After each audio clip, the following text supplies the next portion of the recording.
महाराष्ट्र सदन की तस्वीरें आपको दिखाने जा रहे हैं, वहां पर भी हंगामेदार स्थिति है। यातला एक आयसीयूत आहे। एकूण 3 गुन्हे गणेशपेठ पोलीस ठाण्यात दाखल झाले आहेत। तहसील पोलीस ठाण्यात 2 गुन्हे दाखल करण्याची प्रक्रिया सुरू आहे। असे एकूण 5 गुन्हे आहेत। 11 पोलीस ठाण्याच्या हद्दीत संचारबंदी लागू करण्यात आलेली आहे। एंट्री पॉइंटवर नाकाबंदी यात तहसील कोतवाली, गणेशपेठ, पाचपावली, लकडगंज, शांतीनगर, सक्करदरा, नंदनवन, इमामबाड़ा, यशोधरा नगर, कपिलनगर या ठाण्यांचा समावेश आहे। एसआरपीएफच्या 5 तुकड्या या ठिकाणी तैनात करण्यात आलेल्या आहेत। राज्याच्या पोलीस महासंचालकांनी सर्व सीपी एसपी यांची व्हीसी घेऊन राज्यभर कायदा आणि सुव्यवस्था राखण्याचे निर्देश दिलेले आहेत। अध्यक्ष महोदय, एकूणच याच्यामध्ये जर आपण बघितलं तर सकाळची एक घटना घडल्यानंतर मध्यंतरीच्या काळामध्ये पूर्णपणे शांतता होती, पण त्यानंतर मात्र संध्याकाळी काही लोकांनी जाणीवपूर्वक अशा प्रकारचा हल्ला केल्याचं या ठिकाणी लक्षात येत आहे। याचं कारण जवळपास एक ट्रॉली भरून त्या ठिकाणी दगड मिळालेले आहेत आणि काही लोकांनी जमा करून ठेवलेले दगड, वरती जमा करून ठेवलेले दगड हे आपल्याला पाहायला मिळाले। शस्त्र देखील मोठ्या प्रमाणात त्या ठिकाणी होते, ते शस्त्र जप्त करण्यात आलेले आहेत।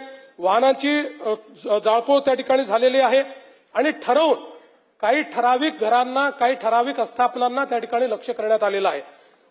3 डीसीपी लेवलचे लोक या ठिकाणी जखमी झालेले आहेत आणि जसं मी सांगितलं की यातल्या एका डीसीपीवर तर थेट कुऱ्हाडीने वार हा त्या ठिकाणी करण्यात आलेला आहे।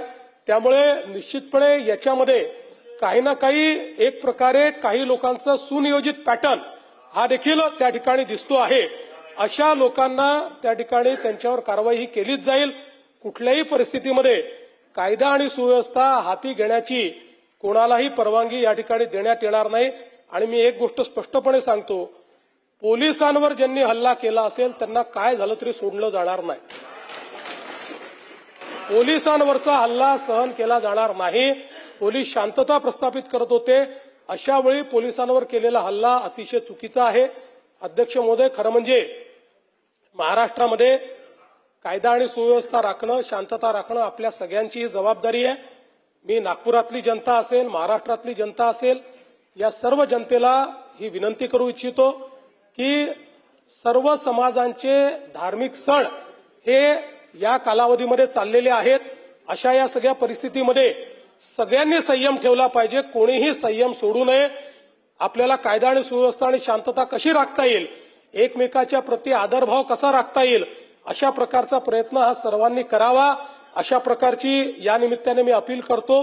खरं म्हणजे आज महाराष्ट्रामध्ये विशेषतः म्हणजे मी कुठल्या सिनेमाला दोष देत नाहीये, खरं म्हणजे छावा या चित्रपटाने छत्रपती संभाजी महाराजांचा खरा इतिहास आपल्या समोर आणला, पण त्यानंतर राज्यामध्ये लोकांच्या भावना देखील खूप मोठ्या प्रमाणात त्या ठिकाणी एक प्रकारे प्रज्वलित झालेल्या आहेत। औरंगजेबाबद्दलचा जो काही राग आहे तो रागही खूप मोठ्या प्रमाणात त्या ठिकाणी बाहेर येतोय। या सगळ्या गोष्टी आपल्या ठिकाणी असल्या तरी मला असं वाटतं की महाराष्ट्रात कायदा आणि सुव्यवस्था राखणं हे अत्यंत महत्वाचं आहे। त्यामुळे सर्वांनी संयम बाळगला पाहिजे। महाराष्ट्र एक प्रगतिशील राज्य आहे, या राज्यामध्ये मोठ्या प्रमाणात इन्व्हेस्टमेंट येत आहे। या ठिकाणची कायदा सुव्यवस्था, इथली सगळी जी काही सामाजिक घडी आहे ही जर योग्य प्रकारे राहिली तर मला असं वाटतं की आज ज्या प्रगतीकडे आपण चाललोय त्या दिशेने जाण्यास आपल्याला अधिक मदत होईल। आणि म्हणून निश्चितपणे कायदा आणि सुव्यवस्था राखण्याकरता, शांतता राखण्याकरता मी आवाहन करतो आणि त्या